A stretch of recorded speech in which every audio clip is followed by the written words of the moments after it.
I would like to start my presentation saying that during the years 2022-25, myself, as well as Jorge Aguilera, who is with us here, we were part of the Spanish project launched by two Spanish eminent historians, Teresa Nava and Oscar Recio Morales, both professors from the University Complutense of Madrid. The project was dedicated to relations of the Spanish monarchy and the former East Central Europe during the early modern times. They have gathered a group of 18 mainly historians from Spain, from Poland, Ukraine, Finland. I mean, actually, Jorge was representing Finland. There were also people from Norway in this project, Hungary, as well as Romania. And those professors, they asked us, they outlined the problem, a certain question. How did former Spaniards from the early modern times, how they saw those territories that nowadays we call it differently, but I will just say how they perceived the territory that nowadays we call Central Europe.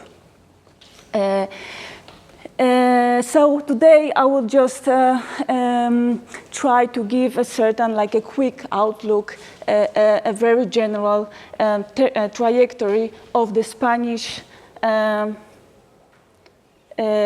way to look at these territories during centuries. In a few months, we expect to edit a book with those articles, with our research. The book, unfortunately, will be in Spanish. So here I have translated the titles of the articles that you have more or less the idea about the project and the problems. I will base my speech on my own results of my own research, which I'm mostly familiar with the 16th and 17th century, but obviously I will try to also outline Spanish look at the region in the 18th and also, as well as in the 18th and 19th century. Well, first of all, why Spanish perspective can be so enriching for us? We've been, me and Jorge, we've been invited here. So, first of all, there are two basic reasons for that, in my opinion. First of all, this is the Spaniards in the early modern times. They look at this region as an outsiders from a distance perspective. And secondly, we have to take under account that they have this global empire. So Spanish elites, at least from the beginning of 16th century, they operated with a global perspective. While thinking and acting, they took into account the size of the complex Spanish monarchy. I'm referring to the entire Iberian Peninsula, to the big part of the Italian Peninsula, obviously a big part of the Low Countries, Americas, coast of India, Philippines. To this we have to add that in order to maintain such a patchwork territories, they had to maintain many contacts, many networks of contacts which exceeded the size of the territories under the Spanish Catholic king. So the north-south, our region, it starts to be seen by Spaniards more or less from the 1526, when the Hungary became a part of the Habsburg Empire. Hungary was seen as a crucial outpost to fight against Ottoman Empire. Hungary, all together with Sicily, with Naples, and generally the whole northern coastline of the Mediterranean was seen by Spaniards as a big, a super long borderline against Ottomans. And it was a system of military garrisons, fortresses that was systematically expanded with the help of Spanish money and soldiers. Just to give you an example, in the first part of the 16th century, around 12,000 of Spanish troops stationed in Hungary. In the second half of the century, this number reached 20,000 of Spanish soldiers. Parallelly to this process, Spaniards constructed cliental ties. They implemented Spanish culture, fashion into imperial court in Vienna. By the second part of the century, Spanish Habsburgs constructed powerful so-called Spanish faction or Spanish party in the Habsburg Empire. For example, during the reign of the Emperor Maximilian II and Mary Habsburg, sister of Philip II, there were around 200 high-rank, eminent Spaniards in Vienna and later in Prague. Some were members of the Emperor's court, some were members of the Emperatrice's court, and some were members of the Spanish embassy staff. Spanish perspective starts to broaden and broaden up to north in the last 3 decades of the 16th century. They saw that was a geopolitical need and a possibility, a historical moment to establish their presence in this part of the world. They start to act parallelly in all the states of the North-South axis. They saw that was no strong leader in the region, in this big region at that time, and they tried to recognize the region and win it for their own political aims. In the north, Spaniards had to look for the ally because they needed help against the Spanish rebels in the Low Countries. They were also afraid of the growing position of the English merchant adventurers in the Baltic Sea as well as in the White Sea. They were afraid that English would construct a northern route through Arkhangelsk, through Dwina, Volga River to the Far East. It would change completely a global situation and weaken Spanish global position. So Spaniards took up some diplomatical intelligence action to check if Sweden of John III of Vasa, John III of Vasa could be a Spanish ally. At the same time, we have first king's election in Poland and Lithuania. So at the beginning, the Spaniards thought it would be a very easy thing to put Habsburg king into the Polish throne. Very quickly, they had to change their opinion. But anyway, they involved money and many diplomatical activities to help Habsburgs, Imperial Habsburg, to win the Polish crown. Spaniards were also very active in Transylvania, especially during the long Turkish War, 1593 to 1606. And also a little bit before that period. What is interesting, simultaneously, Spaniards established relations with the Shah of Persia. So all those initiatives, north-south, in the north-south region, to search for the ally, to check if they find an ally in this territory, they were aimed to use the connection north-south with Persia. Why? Because they felt that was the moment to organize a big anti-Turkish offensive.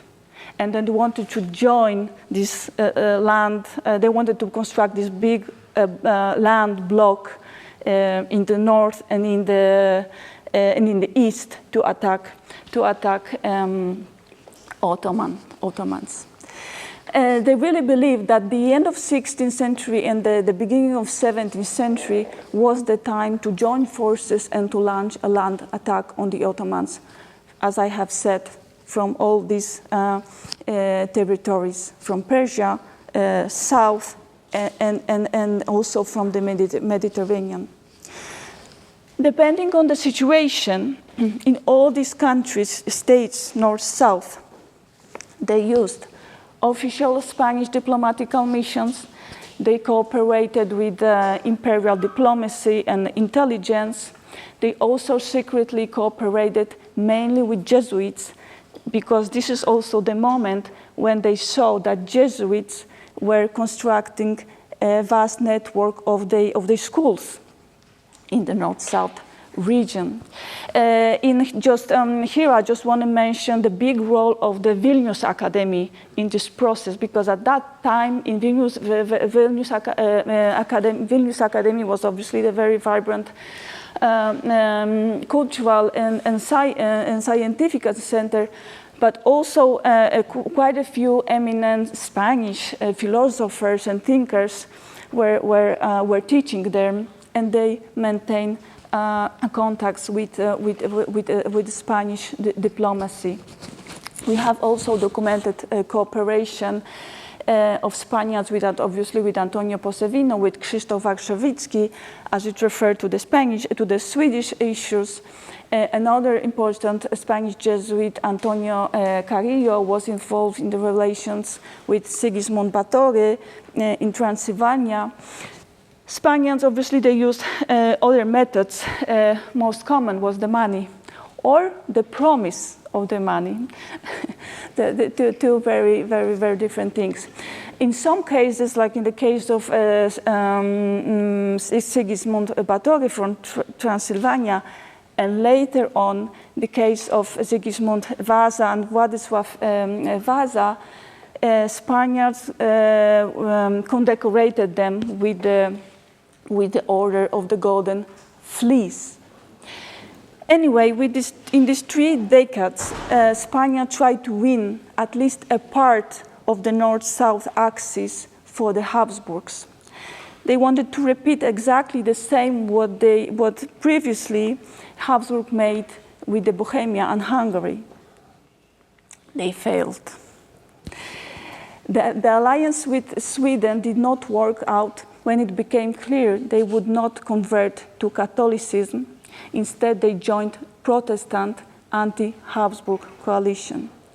Transylvania occurred to be impossible to win from the Ottomans' hands.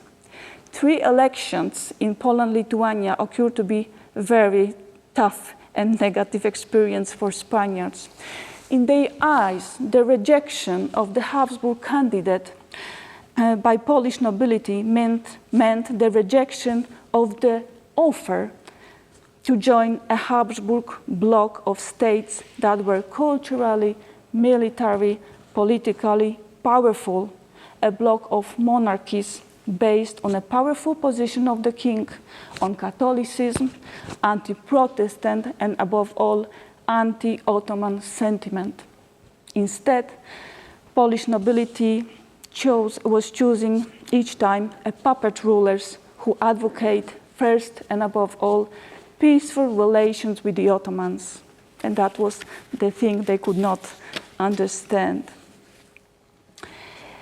At the beginning of 17th century, Spaniards had formed an image, a stereotype of the whole north-south region. This also was the moment when this area starts to appear as a topic of theater plays of such eminent writers as Cervantes or Lope de Vega. It also starts to be presented in something that we called Relaciones de Sucesos It's like these are the first newspapers. Yeah. So what was the image? They saw North-South axis as the fragmented region, but interconnected through many interdependencies. They could not get, and Spaniards, they could not get through it. They were unable to establish any personal contacts that would allow them to make any further political step. Obviously, they emphasized a high position of nobility. They could completely not understand that religious divisions were not equal to political divisions. They also, I have found examples that they have emphasized linguistic proximity of these estates. For example, the knowledge of, sometimes they say Hungarian, sometimes they say Czech. They said it was an important argument to win Polish throne. Unfortunately, they don't give more information on this subject. But the fundamental issue for the Spaniards was the attitude towards Ottomans. That these 30 years of their experience in this region show them that the order, the status quo of the region, is based on two pillars. First of all, peaceful relations between the states, and secondly, peaceful attitude towards the Ottomans. Even Bohemia and Hungary, that belonged to the Habsburg Empire, they were always advocating the same posture towards Ottomans. In their opinion, Poland and Lithuania, as well as Transylvania, altogether with Moldavia, Wallachia, Georgia, they were a part of a pro-Ottoman bloc. Sorry to say that, it's shocking, but it's like this. And this was beyond the political dependency or affiliations of these territories. This is why for Spaniards, the North-South axis was seen as the area under the Ottoman influence, the area that divided them from their possible allies in Moscow and in Persia, the stubborn region that prevented them from constructing a Catholic, anti-Protestant, and anti-Ottoman bloc in this part of the world.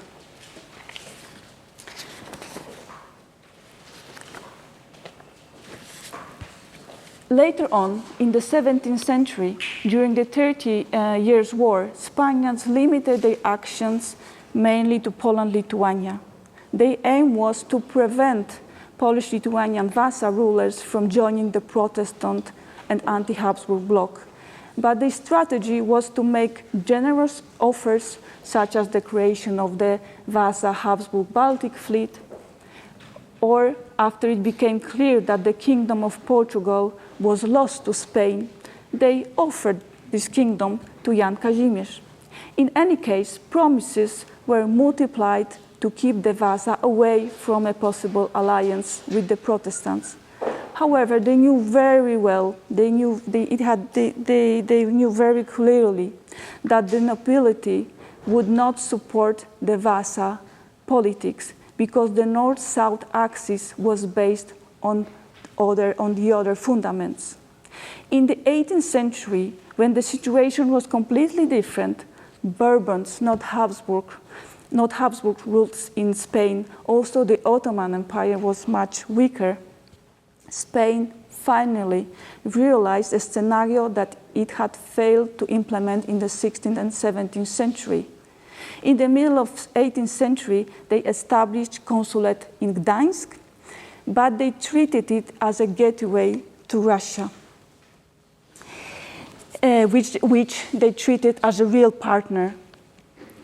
Thanks to good relations with Russia, they planned to extend their economic relations to St. Petersburg, which they did, to Arkhangelsk, to Odessa, and they even wanted to get to Tbilisi in Georgia.